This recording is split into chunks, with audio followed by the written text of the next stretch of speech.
లక్ష్మి అనేటప్పటికీ మొత్తం అందరం కూడా ఖచ్చితంగా పూజ చేసే రోజేది అంటే శ్రావణ మాసంలో వచ్చేటటువంటి పౌర్ణమి ముందు శుక్రవారం వరలక్ష్మీ వ్రతం.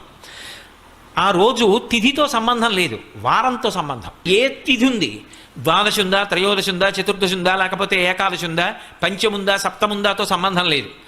చివరికి వచ్చేస్తుంటుంది శుక్లపక్షం. పౌర్ణమి ముందు శుక్రవారం ఏమొస్తుందో ఆ శుక్రవారం నాడు వరలక్ష్మీ వ్రతం చేస్తారు. వరలక్ష్మీ వ్రతం చెయ్యడానికి అసలు ఈ వ్రతం ఉన్నది అని మొట్టమొదట లక్ష్మీదేవి ఎవరికి చెప్పింది? చారుమతికి చెప్పింది. తెల్లవారు లేస్తే మనం కథ చదువుతాం. చారుమతి ఆ మాటకు అర్థం ఏమిటి? నిజానికి అద్భుతమైనటువంటి పేరు, ఆడపిల్లలకి పెట్టడానికి పరమయోగ్యమైనటువంటి పేరు చారుమతి. ఎంత చక్కటి పేరు! చారు అంటే సత్, మంచి అని, చాలా చక్కటి ఆలోచన కలిగినది, విశాల బుద్ధి కలిగినది. మతి బుద్ధి, మంచి బుద్ధి కలిగిన పిల్ల, దానికి అర్థం చారుమతి. చారుమతి నిద్రపోతున్నటువంటి చారుమతి కలలోకి వచ్చింది లక్ష్మీదేవి. వచ్చి కల్పం చెప్పింది, ఇలా చెయ్యి పూజమ్మా, నా పూజ నిన్ను అనుగ్రహిస్తానమ్మా అంది. ఎందుకు చెప్పింది అంటే వ్యాసుల వారు పురాణంలో కొన్ని విషయాలు చెప్పారు. చారుమతినే ఆవిడ ఎందుకు ఎంచుకుంది అంటే ఆవిడ పతివ్రత, మహాపతివ్రత. మహాపతివ్రత అంటే ఎప్పుడు భర్తని అనుగమిస్తుంది. ఏ పని చేసినా భర్త సంతోషిస్తాడా సంతోషించడా అది ఆలోచిస్తూ ఉంటుంది. ఆమెకి ఆ పతి శుశ్రూష యందు రత అంటే అంతకన్నా సంతోషం ఆవిడికి ఇంకొకటి లేదు.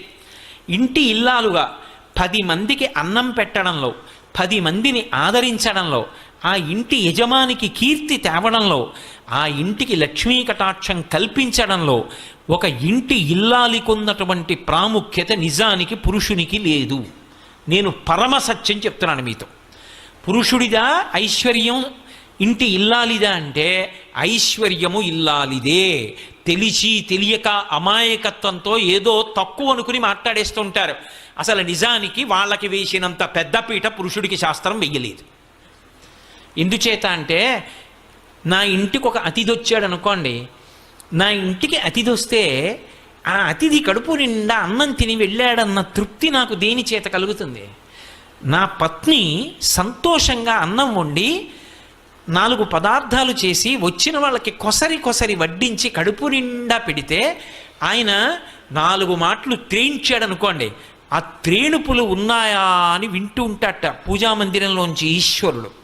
నన్ను నమ్ముకున్నవాడొకడు ఈ ఇంట్లో కూర్చుని త్రేయించాడు, కాళ్ళు కడుక్కుని చేతులు కడుక్కుని వెళ్ళాడు. ఆయన త్రేణుపు వినపడింది, దాన్ని లెక్కలోకి తీసుకుంటాట ఐశ్వర్యాన్ని నిలబెట్టడానికి.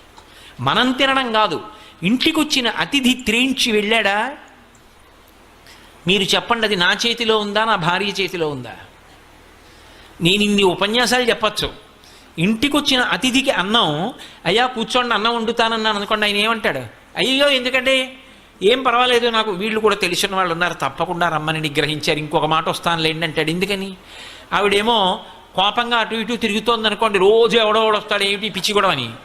ఆయన వండుతానన్నాడు అనుకోండి, ఆ ఇంటి అతిథి అన్నం ఎందుకు తింటాడు? అదే అన్నయ్య గారు మీరు వెళ్ళడానికి వీలు లేదు, మీరు రావడం మా అదృష్టం, మీరు ఇవాళ చెల్లి చేతి భోజనం తిని వెళ్ళవలసిందే, అనుబంధం కూడా కలిపి నేను పెడతాను మీరు తినవలసిందే అని పరమోత్సాహంతో వండుతోందనుకోండి, వచ్చినవాడు కాళ్ళు కడుక్కుని చేతులు కడుక్కుని అనుష్ఠానం చేసుకుని వచ్చి ఆ భోజనానికి కూర్చుని సంతోషంగా తింటాడు. ఇప్పుడు నా ఇంట ఒక అతిథి అన్నం తినడం ఎవరి మీద ఆధారపడింది? ఆమె మీద ఆధారపడింది. అంతవరకు ఎందుకు? నా మేనల్లుడు నా అన్నదమ్ముల బిడ్డలో వచ్చారనుకోండి, వస్తే వాళ్ళకి ఇంత పట్టెడు అన్నం పెట్టాలి, వాళ్ళ కడుపు నిండా తిని వెళ్ళాలి, పెదనాన్న ఇంటికి వచ్చామని, మామయ్య ఇంటికి వచ్చామని. ఎవరి చేతిలో ఉంది? నా చెల్లెలు ఇంటికి వచ్చింది, అది సంతోషంగా పసుపు కుంకం ఓ పట్టుచీర పుచ్చుకుని వెళ్ళాలంటే ఎవరి చేతిలో ఉంది? నా చేతిలో లేదు. ఆ వచ్చిన దానికి ఏమండి మీ తోడ పుట్టింది, ఆ అమ్మాయి సంతోషిస్తే మన ఇల్లంతా సంతోషించినట్టే. శోభన దేవత అండి మన ఇంటికి. ఇంటికి అక్క చెల్లెలు వచ్చింది అంటే పసుపు కుంకం పెట్టకుండా పంపకూడదు. అంతకన్నా అదృష్టం ఏమిటి? మా అన్నయ్య ఇచ్చాడని కట్టుకుంటుంది, పెట్టండి ఇంకో మాట కొనుక్కుంటాను, ఈ పట్టుచీర పెట్టేస్తానని పెట్టింది అనుకోండి, 70 ఏళ్ళు బతికేవాడు 80 ఏళ్ళు బతుకుతాడు. పురుషుడు. నిజానికి ఎవరిది వైభవం అంటే ఇల్లాలిదే వైభవం. ఆవిడ లేకపోతే యజ్ఞం చేస్తాడా, యాగం చేస్తాడా, కడుపున పుట్టిన కూతుర్ని కన్యాదానం చేస్తాడా, ఎడంభుజం మీద ఉత్తరీయం వేసుకుంటాడా? ఆవిడ ఉంటేనే అవన్నీ. ఆవిడ లేకపోతే ఏ పుణ్యకార్యం చేయలేడు. ఇక్కడ సుఖం లేదు, ఊర్ధ్వలోకాలకు వెళ్ళడానికి పుణ్యం లేదు. అన్నీ ఆమె చేతిలోనే ఉన్నాయి. అందుకే గృహలక్ష్మి గృహే గృహే. అసలు ఇంటికి లక్ష్మీదేవి ఎవరు అంటే ఇల్లాలే లక్ష్మి.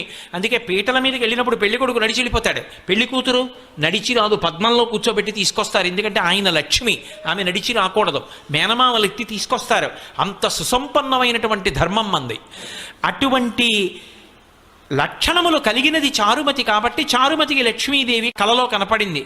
అమ్మా, నువ్వు పతి శుశ్రూష చేయడంలో రమించిపోయేటటువంటి లక్షణం ఉన్నదానివి. పైగా కళావతి సావిదుషి సతతం మంజుభాషిణి చారుమతి లక్షణాలు చెప్పారు. ఆవిడ కళావతి, కళలో ప్రవేశం ఉంది. భర్తగారు పూజ చేసుకుంటున్నాడు అనుకోండి, నీరాజనం గంట వినిపించింది అనుకోండి, ఆవిడ వచ్చి కూర్చుంటుంది. గీతం శ్రావయామి అన్నాడు అనుకోండి, ఆయన చక్కగా ఆవిడ అక్కడ కూర్చుని ఓ కీర్తన పాడుతుంది.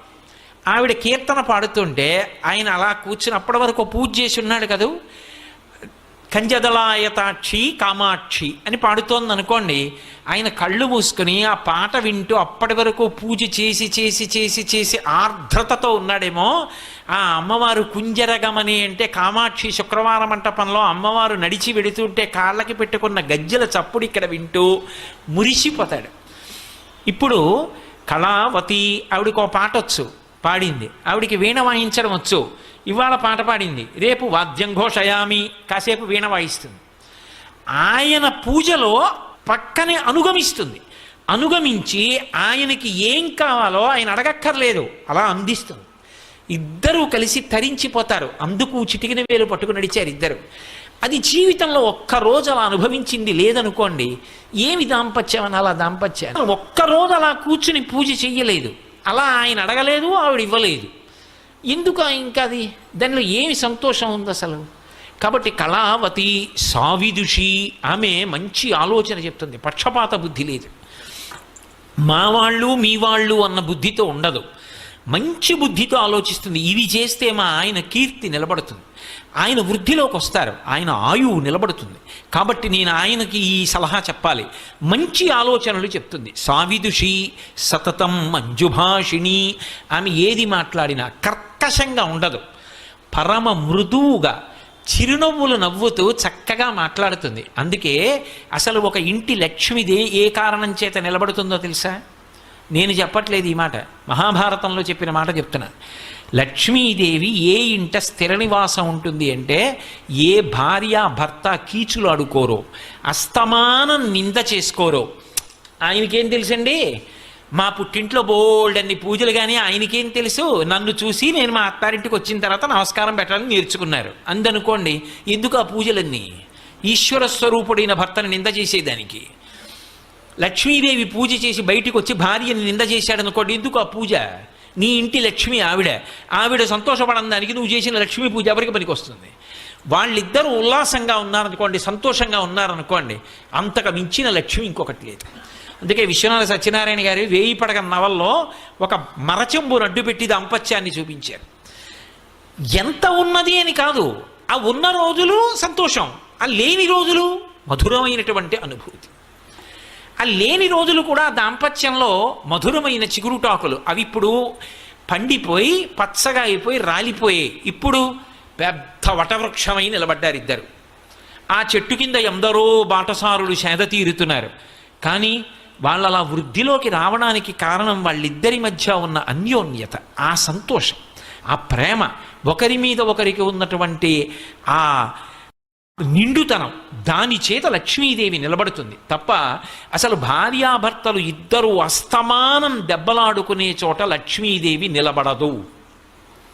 కాబట్టి మంజుభాషిణి, ఒక్కొక్కసారి తిరస్కరించవలసి రావచ్చు, ఇది కుదరదు చెయ్యలేను అని చెప్పవలసి రావచ్చు, ఇది చెయ్యకండి అని చెప్పవలసి రావచ్చు. కానీ అది చెప్పడంలో ఒక అందం ఉంటుంది. అది ఆ సరళంగా మాట్లాడినటువంటి తీరు ఆకర్షిస్తుంది. మీరు ఏదో ఒక విషయం చెప్పాలనుకున్నారనుకోండి, అయ్యా మీరు చెప్పిన ప్రవచనం విని నాకు లక్ష్మీ కటాక్షం గురించి ఒక్క ఆలోచన వచ్చింది, మీతో పంచుకోవచ్చా అని అడిగారు అనుకోండి. అయ్యో ఏమిటి చెప్పండి అంటాను.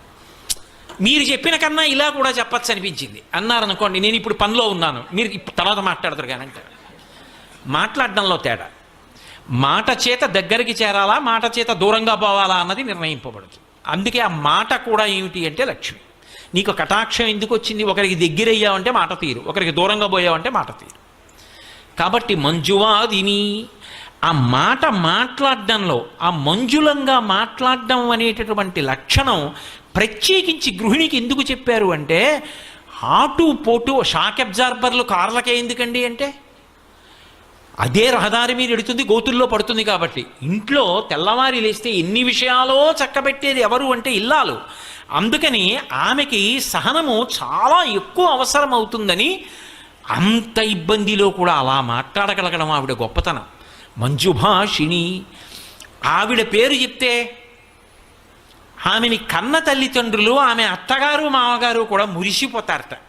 అందుకే అటువంటి ఆవిడ్ని ఎంచుకుంది తప్ప ఎన్ని లక్ష బిల్వార్చనలు చేసింది, ఎన్ని బంగారు పువ్వులు చేయించింది, లేకపోతే ఇతరత్రా పనులు ఏం చేసింది, ఇవేవీ లక్ష్మీదేవి చూడలేదు అని మీరు గుర్తుపెట్టుకోవాలి. చారుమతి వృత్తాంతం చదివితే. అంటే లక్ష్మీ కటాక్షమునకు హేతువేది అంటే ఎవరు ఇంటి లక్ష్మియో అక్కడ ప్రారంభం.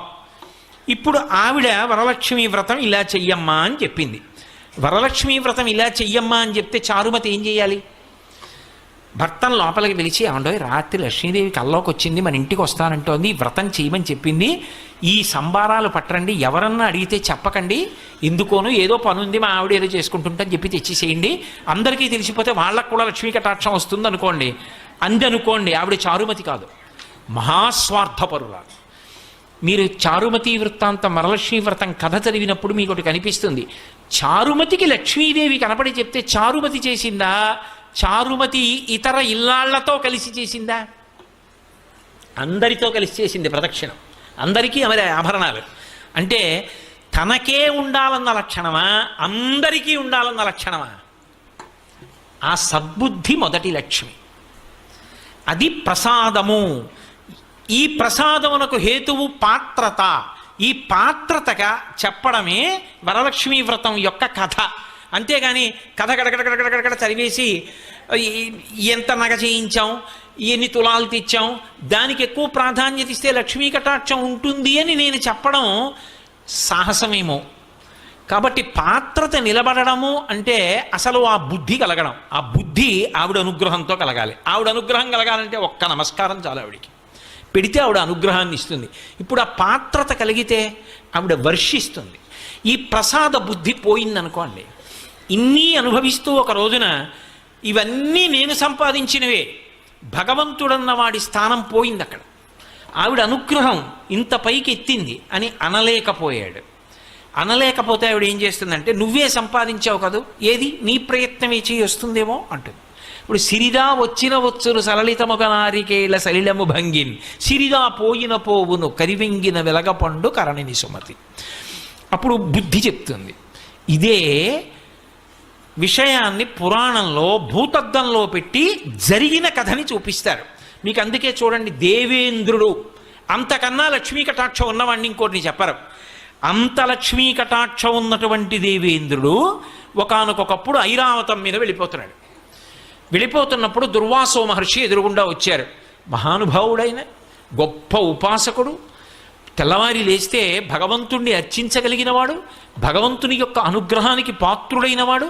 ఆయన ఒక పుష్పహారాన్ని తీసుకొచ్చి దేవేంద్రుడికి ఇచ్చాడు. ఇది భగవన్ నిర్మాల్యం, ఈశ్వరుడి మెడలో వేసుకున్నటువంటి హారం. ఈ హారం తీసుకో ప్రసాదం అని ఇచ్చాడు. ఆయనకి భగవతి ఇచ్చింది. ఆ హారాన్ని ఇంద్రుడికి ఇచ్చాడు. ఎందుకు ఇచ్చాడు అంటే, అది ఇంద్రుడు తీసుకుని కళ్ళకద్దుకొని ఒకసారి తల మీద పెట్టుకుని పక్కన పెడితే ఆ అనుగ్రహం ఆయన యందు ప్రవేశించి ఆ ప్రసాద బుద్ధి చేత ఆయన బాగా నిలబడితే దేవతలు రక్షింపబడితే లోకాలు రక్షింపబడతాయని దుర్వాసో మహర్షి ఆలోచన సద్బుద్ధితో ఇచ్చాడు. ఇదే సత్యనారాయణ వ్రత కథ. ప్రసాదము అనుగ్రహము. అనుగ్రహం అక్కర్లేదండి, భర్త దొరకలేదు. అనుగ్రహం కావాలంది, ప్రసాదం పుచ్చుకుంది, భర్త కనబడ్డాడు. ప్రసాదము అన్న మాటకు అర్థం ఏమిటంటే కేవలం అది ఇందులో యాలక్కాయలు ఎక్కువేశారా, శనగపిండి ఎక్కువేశారా, పూర్వం తిరుపతి ప్రసాదంలో ఉన్నన్ని జీడిపప్పులు ఇప్పుడు ఉండట్లేదండి, దానికోసం ఆ తిరుపతి వెళ్ళావు. జీడిపప్పుల కోసం, యాలక్కాయల కోసం, దాంట్లో ఉన్న తూకం కోసం, అందులో ఇన్నిపటికి బెల్లం ముక్కలు ఉన్నాయి, దానికోసం ఆ తిరుపతి వెళ్ళేది. అది ప్రసాదం, అది ఈశ్వరానుగ్రహం. జీడిపప్పుల కోసం, యాలక్కాయల కోసం, దాంట్లో ఉన్న తూకం కోసం, అందులో ఇన్నిపటికి బెల్లం ముక్కలు ఉన్నాయి, దానికోసం ఆ తిరుపతి వెళ్ళేది. అది ప్రసాదం, అది ఈశ్వరానుగ్రహం. అంతేకాని దాని మీద వ్యాసాలు రాయడానికి, దాని మీద శల్య శోధనలు చేయడానికి కాదు అది. కాబట్టి ఇప్పుడు అది అనుగ్రహం లోపలికి పుచ్చుకున్నావు, అది 6వ వంతు మనస్సుగా మారుతుంది. ఆ మనసులోంచి దరిద్రాన్ని పోగొట్టుకోవడానికి పరిష్కారం కూడా లోపల నుంచి ఆలోచనగా వస్తుంది. ఈశ్వర ప్రసాదం తింటే అందులోంచి ఆలోచన వస్తుంది, ఆ ఆలోచనే సమస్యని పరిష్కారం చేస్తుంది. మళ్ళీ శాంతి పొందావు. ఇప్పుడు దుర్వాసో మహర్షి ఇంద్రుడికి ప్రసాదం ఇచ్చాడు, భగవంతుడి మెడలో వేసిన హారం ఇచ్చాడు. ఇప్పుడు ఆ హారం వేసుకున్నాడు, మెడలో వేశారు, ఉంచుకోవాలి, లేదా చేతికి ఇచ్చారు, తీసుకుని కళ్ళకెట్టుకుని వాసన చూసి తల మీద పెట్టుకుని పక్కన పెట్టాలి. ఎవరు తొక్కని స్థానంలో దాన్ని ఉంచాలి. ఇంద్రుడు ఏం చేశాడు? అహంకారం, నేను మహేంద్రుణ్ణి, నేను ఇంతటి ఐశ్వర్యవంతుణ్ణి, అందున ఐరావతం మీద పెడుతున్నాడు. ఐరావతం మీద పెడుతున్నప్పుడు ఇటువంటి ఏనుగు ఇంకొకడికి లేడు, దీని మీద పెడుతున్నాడంటే ఇంద్రుడు పెడుతున్నాడని గుర్తు. అటువంటి నాకు పూలదండోటి పట్టుకొచ్చి ఇచ్చాడు, అది కూడా వాడిపోయింది. ఎందుకని? భగవంతుడు మెళ్ళలోంచి తీసి తెచ్చినటువంటి మాల. ఈ మాల పెద్ద విషయం ఏముంది అని తీసి